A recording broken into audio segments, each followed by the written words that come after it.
I'd like to make my pipes like people.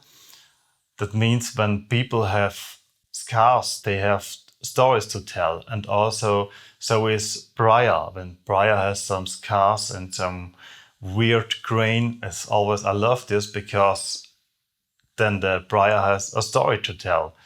This is much important for me. Zapraszam na podróż do serca Alp, gdzie w austriackiej części Tyrolu, w niewielkim miasteczku w dolinie rzeki Inn, mieszka i tworzy wyjątkowy fajkarz.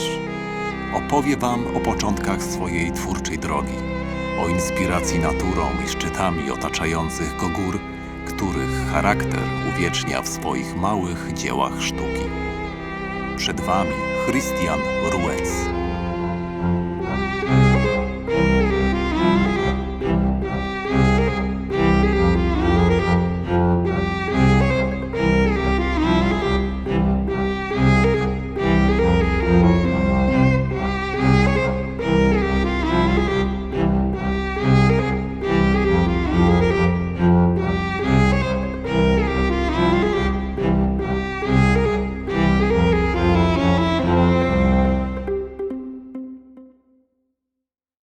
I started pipe smoking when I was about 16 or 18 years old. I can't remember exactly.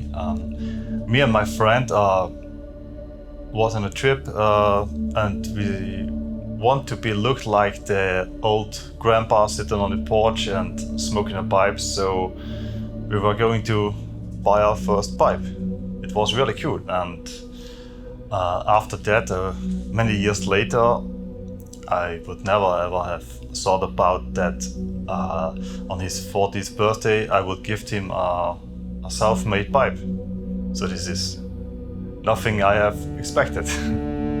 That was really cool. So because also no one in my family or my friends, I didn't know any pipe smokers at all. So it was, I don't know why it happened, but it happened. After I met the girl of my dreams, my wife Dagmar, I was thinking about to make my own pipe, to try to make a own pipe, and my father-in-law gave me some ancient carving knives and a piece of cherry wood. And every day after my day job as a maintenance worker, a technician, I sat on a very small coffee table in my living room and I was trying to make my first pipe while watching The Walking Dead. While Daryl Dixon was fighting against zombies, I was fighting my piece of cherry wood. This was my first pipe I have made, and so I had no experience at all in pipe making. I had no tools and just a lot of patience, a lot of time I was spending on pipe making, and so I made my first pipe.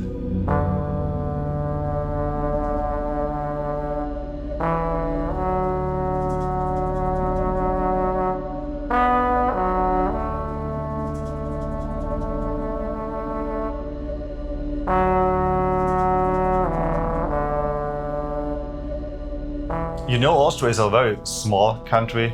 It's not big, so in Austria, the pipe community, there isn't a big pipe community. There aren't a lot of pipe makers.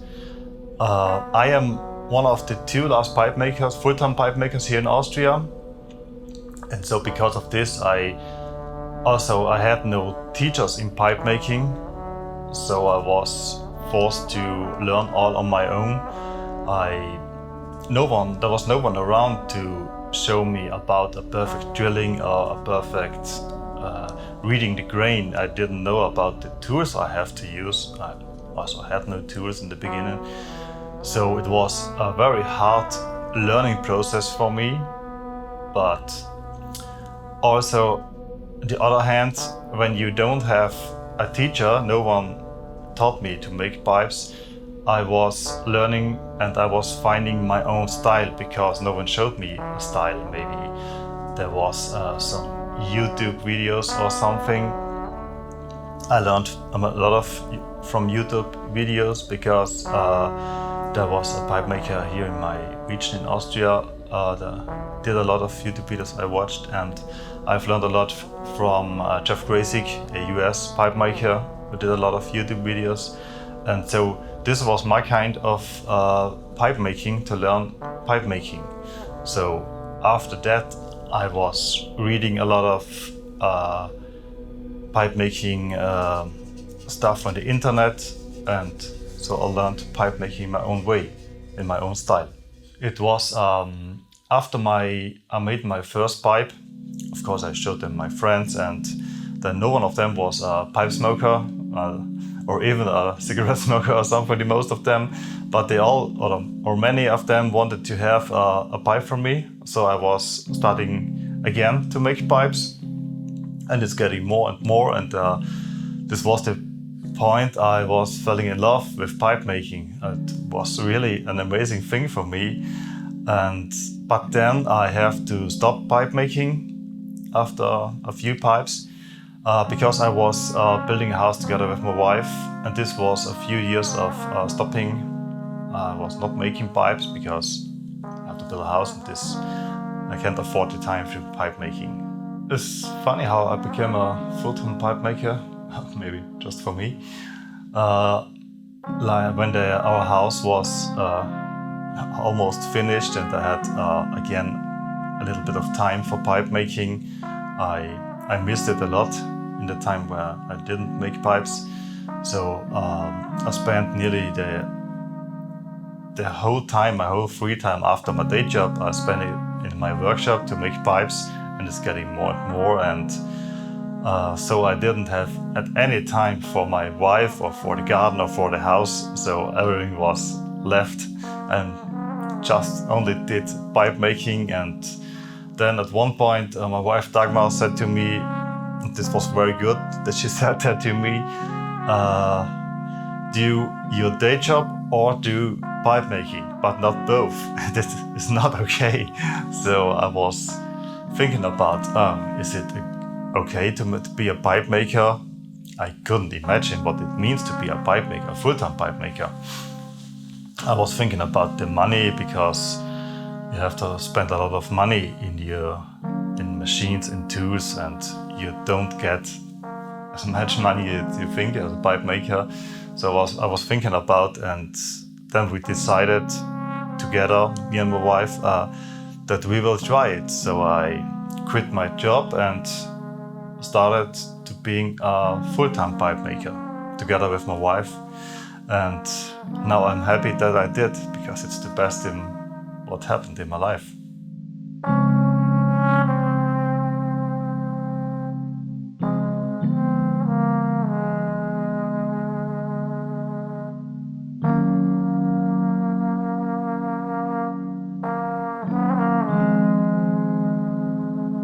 When I'm thinking about my style of pipe making, I'm always thinking of my home country, Austria.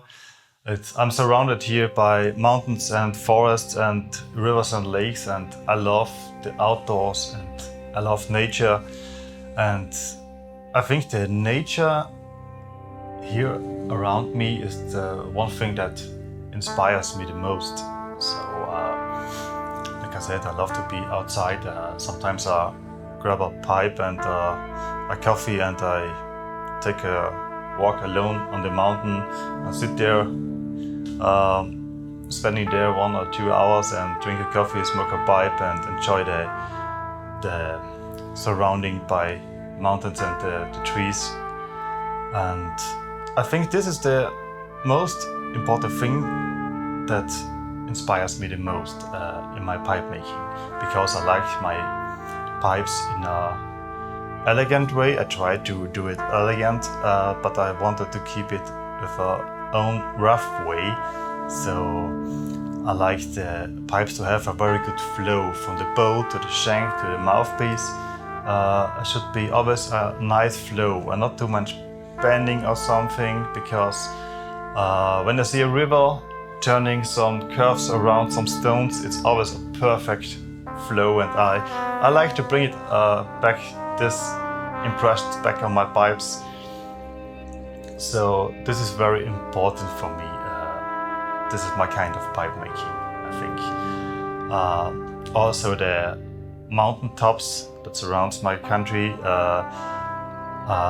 reminds me on the bark, on the plateau of the briarwood. And I think if you look from the top on the mountains, if you fly over with a plane, you see a little bit of, it's similar to the bark of the plateau. So it reminds me on the bark. And the plateau of the briarwood is something that I used for my signature work on my pipes, because the bark is a signature in the broken bark. It's called the broken stem on my pipes. It's like here, you see a piece of plateau wood on the end of the shank, and I put another plateau on the mouthpiece, and this is called the broken stem. I call it the broken stem. It's became something like a signature in my work, and I like it a lot. It reminds me on the nature of the Austrian mountains. I want to show you one of my signature shapes. It's the broken Gaia, maybe the most known, most famous signature shapes with the broken stem. You can see here. The broken Gaia is dedicated to Mother Earth, or let's say the spirit of Mother Earth. It's called the Gaia in the Greek mythology. And this bowl is dedicated to the Gaia with the roundings. And the broken Gaia has also a sideline with a flow, which is from the starting to the end. It has the details with the broken stem, and this is my broken Gaia.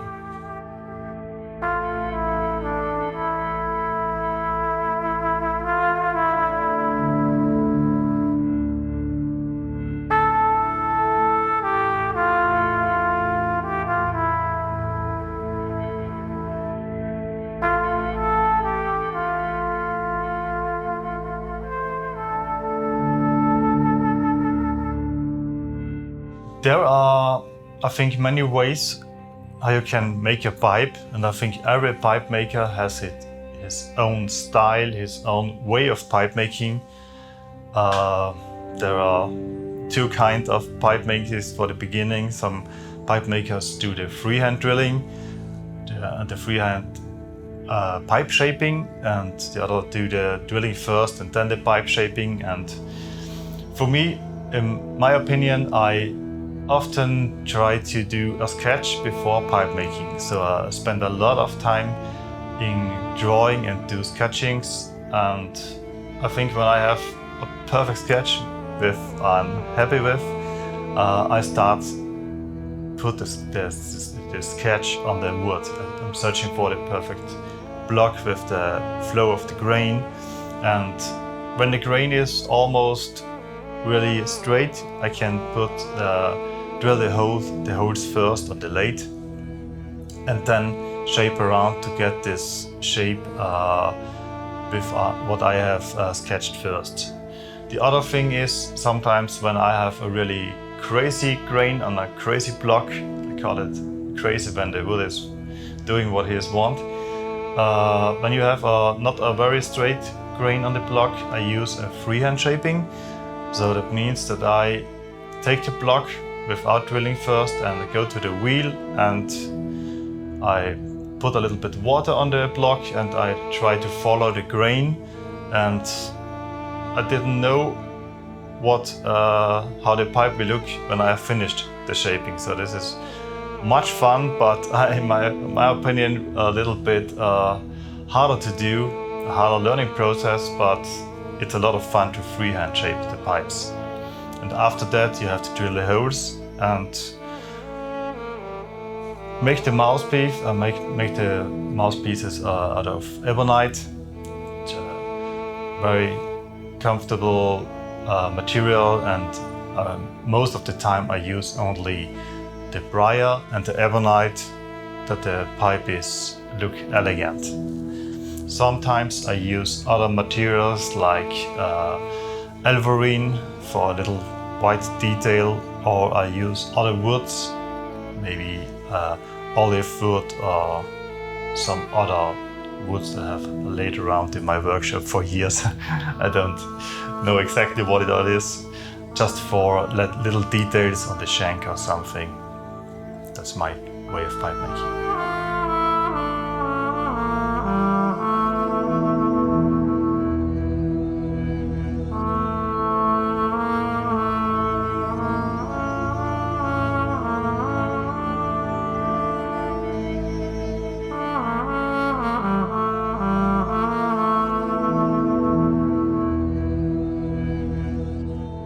One of the most memorable moments in my pipe making career is maybe after I made some years of pipe making. We wanted to go to our first pipe show, and luckily it was a very small but international pipe show. It was the first pipe show was in Stuttgart in Germany, and it was really overwhelming. It was nothing but kind and beautiful. It was so great. One of the first things that happened on one of my first pipe show, for example, was I was going into the dining room where the dinner is in the evening before the pipe show, and the room was full of people, and we didn't know almost anybody here. And there was nothing left, free space where we can sit down, and my wife was going straight into the room and sit next to a woman. I saw it was Manuela, the famous Danish pipe maker, and I was nervous because she is really famous and we were the youngsters here. So I was sitting next to my wife and Manuela, and I was listening to them because they had a very nice conversation. And then I turned around, and there was another woman next to me. I didn't saw her before. And this very kind woman offered me her hand and said, "Hi, I'm Nana." So I was sitting next to Nana Ivers and drinking a beer with her. And it was overwhelming how kind and helpful these very famous pipe makers were. It was really a great day for me. So was beautiful. So when you are on international pipe shows and you see how this pipe community is working, I have to say it's really good to be in this pipe community, because even when we as the pipe makers, we are in touch and we tell each other when we find out new techniques for staining or polishing. If you have a question, you can ask other pipe makers. I'm pretty sure they will help you. So it's really good to be in the pipe community. And for example, at my very first pipe show, I met a German pipe maker for the first time, and I didn't notice at this point, but he is now one of my best friends, and we hear each other every day. So it's really good to be in a pipe community. It's very good to know other pipe makers also in the newer generation, because like I said, we talk to each other. And I think it's very good because the newer generation of pipe makers, they are also, of course, honoring the old traditions and the old experts in pipe making, but they are going to form a new generation, a new era of pipe making, which is very important, I think.